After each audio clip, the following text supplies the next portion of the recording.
anytime you go with that card and you shop at one of the retailers, you get this discount value given to you, which you can then use back at that retailer or at another retailer within the system.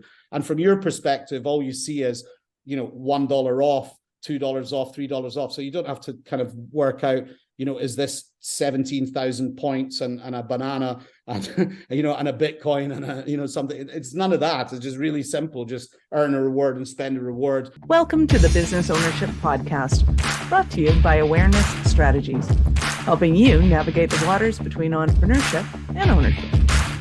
Hey there, peeps. This is Michelle Nedlek, and I am super glad that you're here with us today because I'm here with my most amazing guest, Bish. Bish, thank you so much for being here with us today. Wonderful. I love being here. I love being amazing. Awesome. So give everybody the highlight of who you are and what you do for business. Sure. Well, thanks for inviting me on here anyway. My name is Bish. I am CEO of a company in the UK called Enigmatic Smile. We run reward programs for lots of big organizations or put them together to lots of big organizations.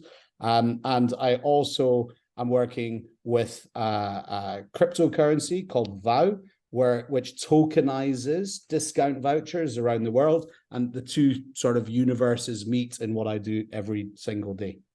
There you go. Very cool. So how did you get into cryptocurrencies as your thing? Oh, well, I mean, initially we were involved in reward programs and promoting businesses and getting out there. And I mean, actually, when I look back at it, when I was about 19 years old, we started doing door-to-door sales, selling like vouchers and, selling like $20 vouchers door to door. And I thought it was the most hilarious thing I'd ever seen in my entire life, that people would go and sell stuff like that. But I loved it so much and I had such a good time. And we ended up running like 1,000 people that grew that business into 1,000 people who are out there speaking to people and promoting stuff and doing things. And then it kind of evolved into how could you tie all discounts together into one product, which evolved into prepaid cards and tracking systems for debit cards and credit cards, which evolved into blah, blah, blah, blah, blah, and ended up in a situation where we were tokenizing the whole cashback or reward amounts across the board. So it's a kind of long journey that we've been on to get where we are at the moment. Well, that sounds super fun. So explain to us, how does it work? What does it do?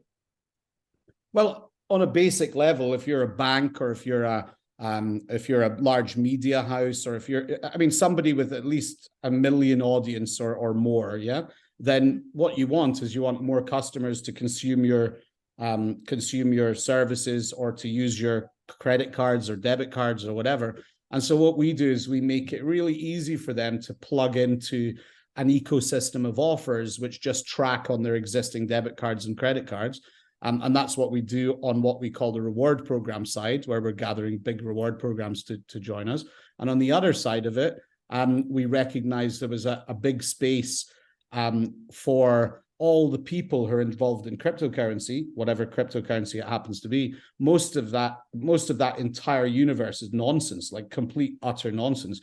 I shouldn't really say that publicly, but basically we think that anybody that's invested in it has figured that one out, I think. Yeah, no, I don't think that's. There's a lot of people who've made a lot of money, and there's a lot of good in the technology and in Bitcoin and everything that's happening there, because it is the alternative to the centralization of the planet that I know that is one of your favorite subjects to talk about.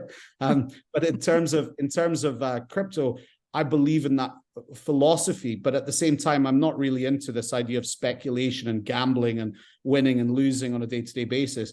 So what we realized was that all of these rewards that businesses are issuing all around the world, discounts and coupons and stuff like that, there's $7 trillion every year that's issued in these programs. And because we were already running those type of programs, we were thinking, is there an efficient way to turn all of that value that's just, if you go into a business and get 20% off, 2 minutes later, where did the 20% go? What was this value? And when people are selling courses and doing different things, what is that value?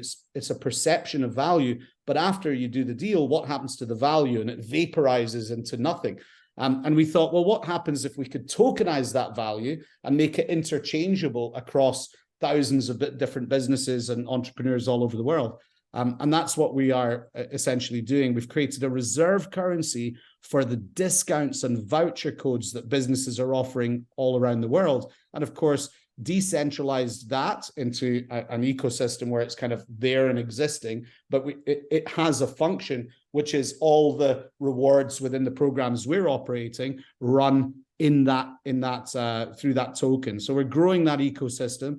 And finding it very interesting because we give value to every single cryptocurrency that wants to be spent into the real world, if that makes any sense. Kind of, sort of, but I have a sneaking suspicion we will delve into that. So my comprehension of tokens is, well, let's kind of separate them one from like an NFT. So it's not an NFT in that it's not kind of participating after the spend in that somebody else gets to go and spend it. It's an actual token. So once it's spent, does it go back to the store? Does it go back to the rewards company? Who is in possession of the token? Yes, after it's spent? That's a great thing. And just for your listeners, an NFT is a non-fungible token, which means it's non-fungible, as in it could be a piece of artwork, or it could be, anything which represents something, a right or an object that is singular, so, anything like that. That is in the real world that we operate in every single day. If you, excuse me, if you were standing at your door and a business dropped a mail drop at your door, let's say a Domino's 50% off voucher or $10 off of Domino's, for example. So now I pick up this $10 off voucher off Domino's. That was created by Domino's, issued by Domino's, and now I can go and use that at Domino's with the rest of my money and get $10 off whatever I was buying. So it holds interesting things here, because that is a sense of value or some value that doesn't have a value. You can't go in and take £10 or $10 off of Domino's in cash. All you can do is use it against their products and services.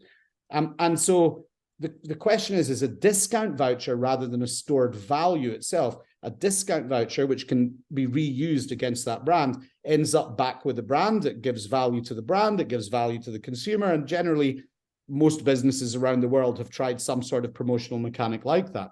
But let's say that Domino's now take that $10 off discount voucher and prints it in 10 million newspapers or give it out all across the internet. Now you end up in a situation where you have to ask a question. Is Domino's on the hook for $10 million? I mean, do they have to put that in their books that they owe $10 million to customers? And of course they don't, because there is no real stored value there. It's only some sort of future discount on sales that Domino's have issued into the universe. And so if you think of that as a non-fungible discount voucher or a non-fungible token, which can be used at only that specific issuing merchant, and you think that every other merchant around the planet does that all day long, and all of them are giving out these vouchers and accepting back these vouchers against their future sales. What happens if you could take all of those vouchers that are non-fungible and make them fungible? As in, I can use the Domino's voucher to go into, I don't know, the bookstore and get $10 off of a book, and the bookstore's $10 off voucher can now be used in Domino's to get $10 off of my pizza. So that's the space that we looked at. All of these retailers are already doing it all over the world. But what could we do with that essentially in a financial framework layer of liquidity that exists across the planet in all of these different businesses? How could we take that layer of liquidity and turn it into something fungible? And the way we do that is by allowing the retailers to first start issuing those discounts in a digital way so it can be tracked, making sure we make them transparent on the blockchain so everyone knows which discount vouchers people have given out and which ones they need to accept back from people. So it's a fair sort of ecosystem. And then to protect against default, and in order to make the process transparent, we ask the retailers to purchase 20% of the value they want to issue in discount vouchers as a sort of stake within the system. So if they want to issue $1 million, they stake $200,000, issue $1 million, and once they accept back $1 million, they burn the $1 million and they get back their $200,000. So we've created this ecosystem where, because all merchants are issuing and accepting, and they've all got a stake behind what they're actually doing, you create an experience for the consumer where the discount vouchers are able to be used across the board digitally in any app, any program, anyone that joins. And that results in cost savings of up to 80% for retailers and a better all-round experience for a consumer.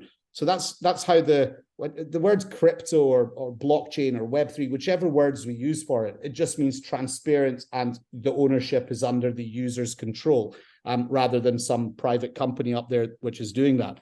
That's what we do in the tokenomic sense. But in the actual normal reward program sense, if you're a reward program participant and you, everybody probably, so your listener does engage in some form of reward program. And to be honest with you, most of them are pretty unmemorable and pretty constrained, and rewards run out the minute you want to use them. And you try and collect some Sky Miles or some, I wouldn't say specific brand, but any kind of air mile or something like this, and then it runs out, or you can't use it, or the value of it can only be used in a certain location